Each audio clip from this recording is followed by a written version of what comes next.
말씀과 하나님과 사람 앞에 거룩해집시다. 아멘. 우리가 이제 신앙생활 하면서 혹시 이 하나님의 침묵이 길어질 때 어떤 심정이 드십니까? 내가 지금 어려운 상황과 환경 가운데 놓여 있는데 하나님의 음성이 들리지 않고 나와 가까이 하시는 그 하나님의 침묵이 계속된다면 그럼 어떤 마음이 드십니까? 어쩌면 하나님의 존재마저 의심하며 깊은 절망 가운데 빠지게 되는 그런 상황까지 나아가는 것 아니겠습니까? 오늘 지금 에스겔 40장을 통해서 하나님의 말씀을 좀 나누기를 원하는데 이 기나긴 침묵 가운데 하나님께서 다시 이스라엘 백성들에게 말씀하시는 그 장이 바로 이 40장입니다.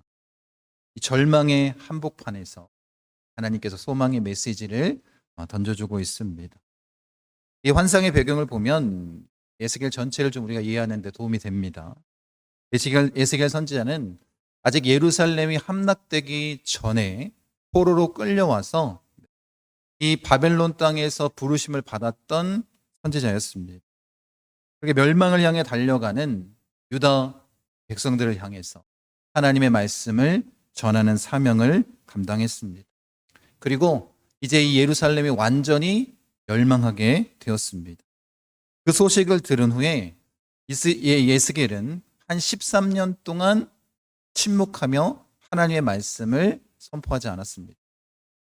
여러분 지금 이 이스라엘 백성들의 상황을 한번 생각해 보십시오. 포로로 끌려왔습니다. 그래도 아직 우리나라가 예루살렘 성전이 존재한다는 그 이유 하나만으로 그 마음을 위로받았을 것입니다. 그런데 어떻게 됐다는 거예요? 모든 것이 다 무너졌습니다. 그런데 더 안타까운 것은 하나님께서 뭐 하셨다고요? 침묵하셨다라는 것입니다. 그 13년간의 그 기간이 얼마나 이 이스라엘 백성들에게 힘들고 어려웠겠습니까? 그리고 이제 40장에 14년째 되던 해에 하나님께서 환상 중에 이 에스겔을 가장 높은 이스라엘 땅의 매우 높은 산으로 데려가셨습니다. 그리고 눈앞에 녹같이 빛나는 한 사람과 함께 이제껏 보지 못했던 거대하고 새로운 성전의 모습을 보게 하십니다. 40장부터 48장까지가 에스겔 성전 환상입니다.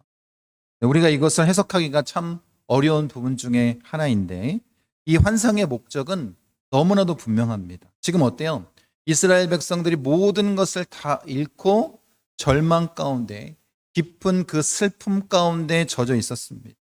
그런데 다시 하나님께서 이 환상을 통해서 회복하실 그 영광스러운 성전에 대해서 보여주시는 것 아니겠습니까? 이걸 보여주신 이유가 뭐예요? 이스라엘 백성들이 더 이상 절망 가운데 있지 말고 참 소망을 품고 나아가길 원하시는 것 아니겠습니까?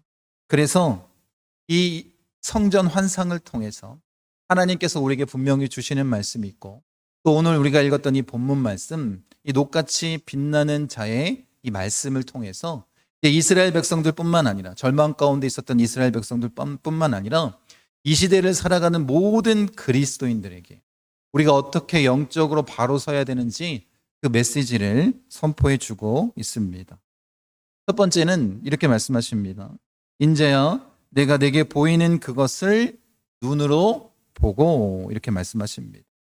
편견을 넘어서 이제 하나님께서 보여주시는 그대로의 것을 바라보라는 것입니다. 그러면 새로운 비전을 보기 위해서 우리가 할 일은 뭐냐면 뭐 하는 거라고요? 보는 것인데 내가 가지고 있는 신앙의 기준이라든지 우리 교회는 이래야 된다. 신앙의 모습은 이래야 된다. 하나님은 이렇게 우리를 축복해야 된다. 라는 그런 편견을 다 내려놓고 지금 하나님께서 원하시는 건 뭐냐면 내가 보고 싶은 것, 내가 기대하는 것, 내 과거에 네가 경험했던 그 모든 것들을 내려놓고 지금 뭐 하라는 거예요? 내가 지금 너에게 보여주는 이것을 그대로 바라보라는 것입니다. 여러분 에스겔은 어떤 사람이었냐면 이 예루살렘에 있을 때는 뭐로 섬겼어요? 제사장으로 섬겼습니다. 그러니까 아직 무너지기 전에 솔로몬 성전에 대한 인식이 누구에게 있었을까요? 에스겔에게는 있었습니다. 어쩌면 이 과거에 가지고 있었던 편견을 에스겔이 갖고 있었는지도 모르겠습니다. 그런데 그가 알던 성전과는 완전 다른 새로운 그 하나님의 성전, 그 신비로운 모습을 말씀해 주시는 것 아니겠습니까? 그러니까 어떻게 하라는 거예요? 자신들이 가지고 있었던 모든 편견을 다 내려놓고 이제 뭐요? 하나님께서 보여주시는 그것만 바라보라는 것입니다. 여러분 뭐 잘 아시겠지만 계속해서 뭐 중국이나 일본 역사 왜곡의 문제가 많이 지금도 우리나라를 괴롭히고 힘들게 하고 있지 않습니까? 그럼 이웃 나라들이 이렇게 역사를 왜곡하는 이유가 무엇이겠습니까? 다른 것이 아니라 정치적인 목적을 위해서 과거에 침략했던 그 과오를 축소하거나 미화하고 있는 것 아니겠습니까? 심지어는 역사적 사실을 그 자체를 부정하고 있습니다. 그럼 이러한 역사 왜곡의 가장 무서운 점이 뭐예요? 다른 것이 아니라 객관적인 사실을 완전히 외면하고 자신들이 보고 싶은 역사만은 바라보는 것 아니겠습니까? 그래서 어떻게 해요?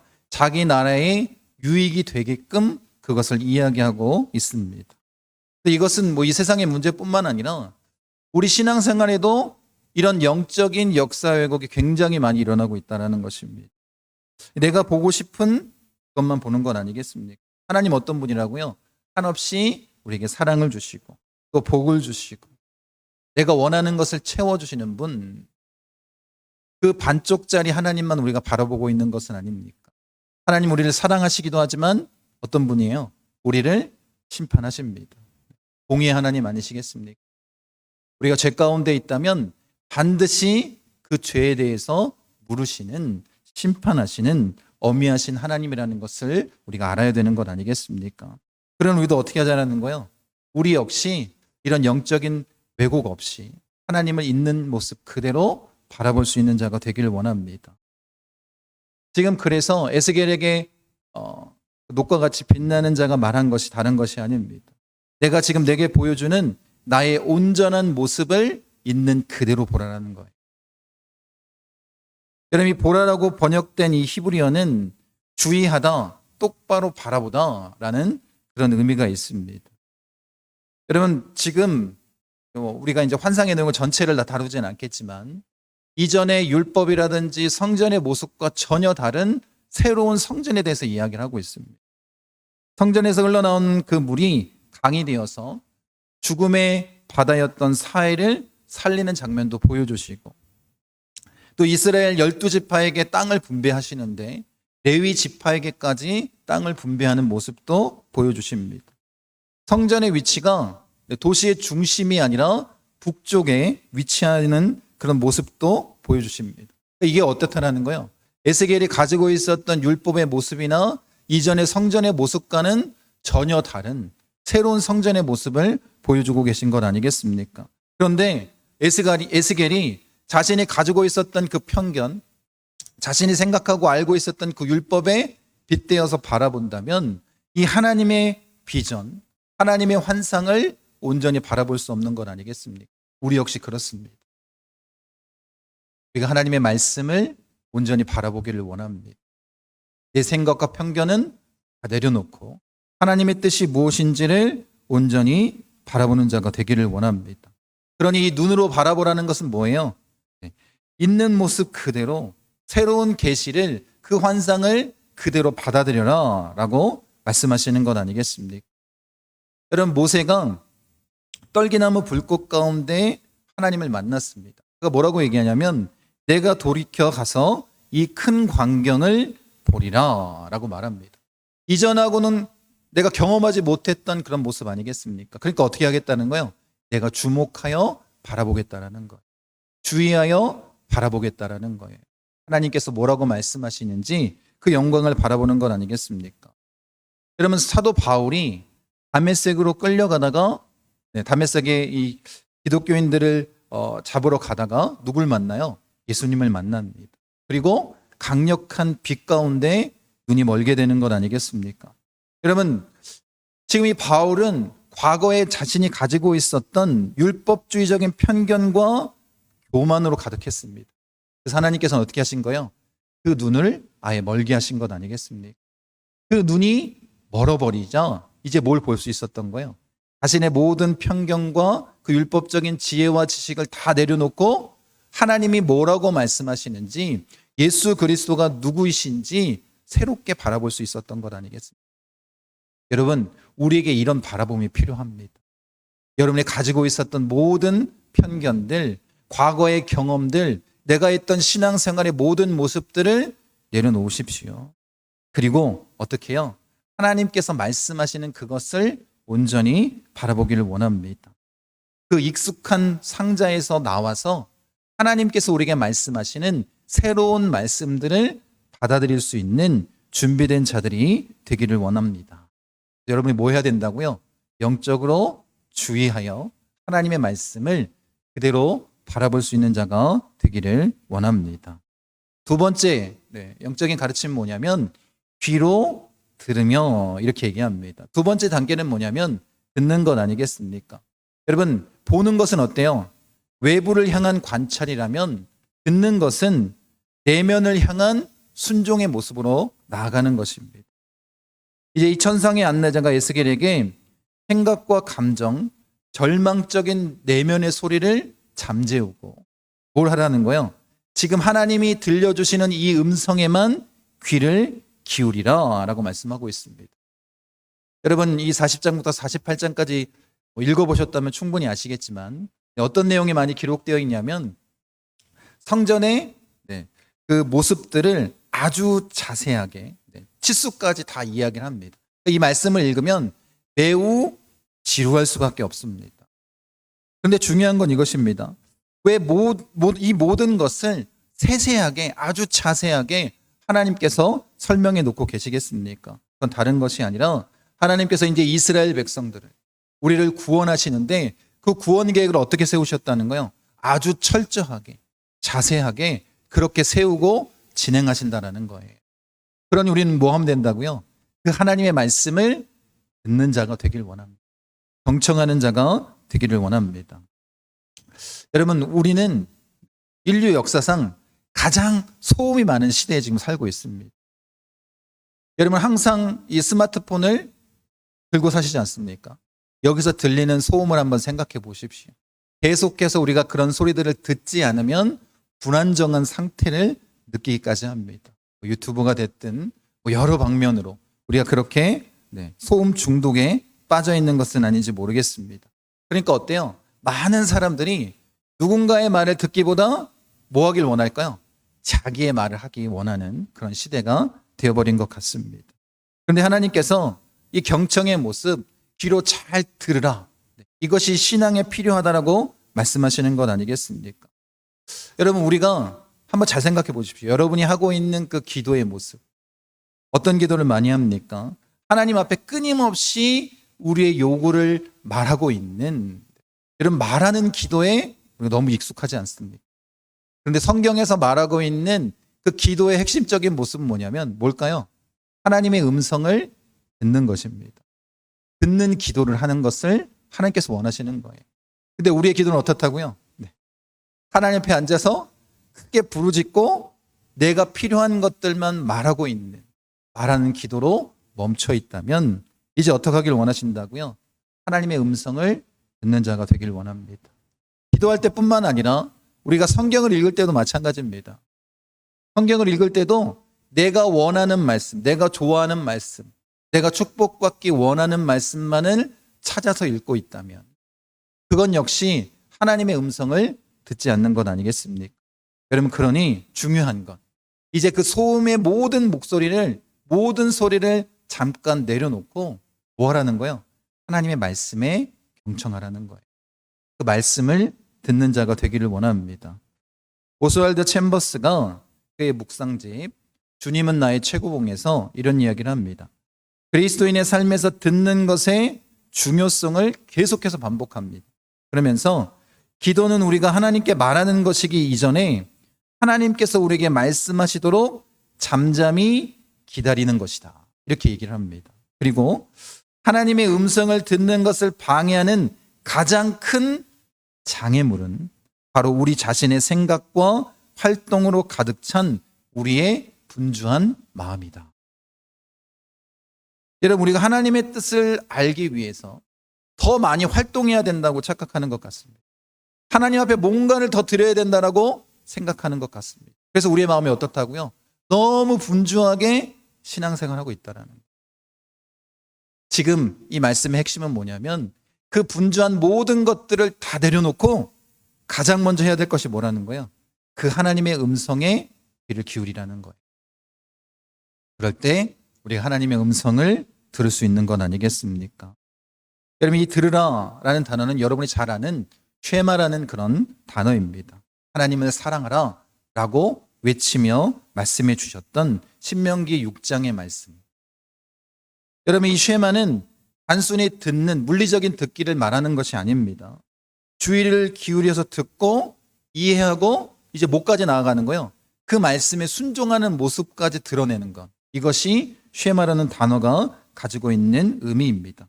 그러니 이 귀로 들으라는 그 말씀의 의미는 뭐예요? 이제 내 마음을 준비하고 하나님 말씀에 순종하도록 그 모든 것을 준비된 상태가 되어 나아가라는 거예요. 그렇게 강력하게 우리에게 요구하고 계시는 것 아니겠습니까? 여러분, 그렇게 하나님은 우리에게 말씀하길 원하고 또 우리가 어떻게 하길 원하는 거예요? 그 말씀을 듣기를 원하는 것 아니겠습니까? 여러분, 사무엘이 어렸을 때 누가 부르는 소리를 듣습니다. 사무엘아, 사무엘아. 그게 무슨 소리인지 모르지 않습니까? 그래서 엘리를 찾아갑니다. 그리고 엘리에게 말을 듣고 말씀하옵소서 주의 종이 듣겠나이다 라는 그 외침을 통해서 하나님의 음성을 듣습니다. 여러분, 중요한 건 뭐냐면 하나님의 음성을 듣는 것은 뭐가 필요하다라는 거예요? 이런 훈련이 필요하다라는 거예요. 여러분도 하나님의 음성을 잘 듣기 위해서 내 분주한 모든 마음들을 내려놓고 그렇게 준비하는 자들이 되기를 원합니다. 그럼 예수님께서 십자가에서 죽으신 후에 엠마오로 가는 두 제자와 함께 걸어가십니다. 그리고 이런저런 이야기를 나눕니다. 그 말씀을 나눌 때는 어때요? 그들이 예수님인지 모릅니다. 그런데 예수님이 떠나가신 이후에 그들이 뭐라고 얘기하냐면 이렇게 얘기합니다. 성경을 풀어주실 때에 우리 속에서 마음이 뜨겁지 아니하더냐. 그리고 나서 비로소 그분이 누군 걸 알아요? 예수님인 줄 알고 있습니다. 알게 됩니다. 마음을 열고 말씀을 들을 때 그 말씀이 하나님의 말씀인 줄 깨닫는 거예요. 여러분, 어떤 마음 자세를 가지고 하나님의 말씀을 듣고 있습니다. 내 마음을 열고 하나님의 음성을 듣는 자가 되기를 원합니다. 여러분, 이제 한 주간 이런 삶을 사셨으면 좋겠습니다. 우리의 기도 생활을 돌아보고 내가 이전의 기도가 정말로 하나님 앞에 말하는 기도였다면 이제 한 70% 정도는 듣는 기도로 바꿔야 되겠다. 이런 결단하셨으면 좋겠습니다. 그리고 더 하나님의 음성에 귀 기울이는 그런 훈련의 시간을 갖기를 원합니다. 말하는 기도를 줄이고 듣는 기도, 하나님의 음성을 듣는 데에 더욱더 집중하는 그런 시간을 갖기를 원합니다. 마지막 세 번째 이렇게 말씀하십니다. 내 마음으로 생각할지어다 내가 이것을 내게 보이려고 이리로 데리고 왔나니 너는 본 것을 다 이스라엘 족속에게 전할지어다. 이제 눈으로 보고 귀로 듣고 순종하는 자세를 갖춘 이후에 이렇게 말씀하십니다. 마음을 다한 헌신에 대해서 말씀하시고 그 다음에 그것을 어떻게 하라는 거예요? 세상을 향해서 선포하라, 전하라 이렇게 말씀하십니다. 여기서 내 마음으로 생각할지어다 세 번역으로 보면 마음의 색이다라는 말입니다. 그리고 원어적인 의미를 보면 오늘 제목입니다. 내 마음을 쏟으라는 거예요. 하나님이 주신 그 말씀, 그 명령을 또 그 복음의 능력을 실행하는 데에 내 마음을 어떻게 하라는 거예요? 내 마음을 집중하라는 거예요. 그렇게 내 마음을 쏟는 열정을 가지라는 것 아니겠습니까? 여러분, 그 마음을 가지고 어떻게 하라는 거예요? 하나님의 음성이 없어서 침묵하셔서 절망 가운데 빠져 있었던 이스라엘 백성들에게 이 새 소망을, 새 생명의 메시지를 선포하라는 거예요. 그것이 에스겔에게 주어진 사명이고 더 나아가서 누구에게 주어진 사명일까요? 모든 그리스도인들에게 주어진 사명 아니겠습니까? A.W. 토저가 하나님을 추구하라 라는 책에서 하나님을 아는 것은 결코 수동적인 경험이 아니다 이렇게 얘기합니다. 그래서 하나님은 당신을 찾는 자들에게만 자신을 드러내신다. 우리의 문제는 뭐냐면 하나님이 멀리 계신 것이 아니라 왜 하나님 나를 만나주시지 않습니까? 이런 문제가 아니라 뭐가 문제라는 거예요? 우리가 그 하나님을 찾지 않는 것이 문제다. 이렇게 얘기합니다. 여러분 하나님의 임재를 날마다 경험하십니까? 여러분 그렇게 날마다 하나님을 찾고 계십니까? 그 하나님과 동행하는 자가 되기를 원합니다. 여러분 그래서 여러분 꼭 기억하십시오. 우리 마음 가운데 하나님을 찾고자 하는 열망이 가득할 때, 우리의 열정을 다 쏟아부을 때 우리는 예배 가운데 누굴 만나는 거예요? 하나님을 만나는 것 아니겠습니까? 그리고 어떻게 해요? 우리의 삶에 변화가 나타나는 거예요. 근데 여러분이 그 열정을 가지고 내 마음을 쏟지도 않으면서 예배에 나와 이러쿵저러쿵 말을 한다면 하나님이 보시기에 가장 큰 죄악된 모습으로 주 앞에 서 있는 건 아니겠습니까? 여러분 우리의 마음을 쏟을 수 있는 자가 되기를 원합니다. 여러분 이렇게 우리의 마음을 쏟을 때 어떤 은혜가 따라오냐면 우리가 어떻게 할 수 있다고요? 하나님이 우리에게 보여주시고 들려주신 그 복음 메시지를 전하는 사명을 감당할 수 있습니다. 여러분 우리가 읽었던 이 마지막 부분은 두 가지 명령으로 기록되어 있습니다. 하나는 뭐라고요? 내 마음을 쏟는 것입니다. 그리고 어떻게 해요? 그 하나님의 말씀을 전하는 것 아니겠습니까? 이 전하다라는 말씀은 선포하고 알리고 증언하는 것입니다. 그렇게 우리가 하나님의 말씀을 전했으면 좋겠습니다. 의미가 뭐냐면 하나님의 비전을 우리가 어디에 먼저 새기는 거예요? 우리 마음 가운데 개인적인 은혜로 받아들이는 것입니다. 그런 이후에 그것을 어떻게 하는 거예요?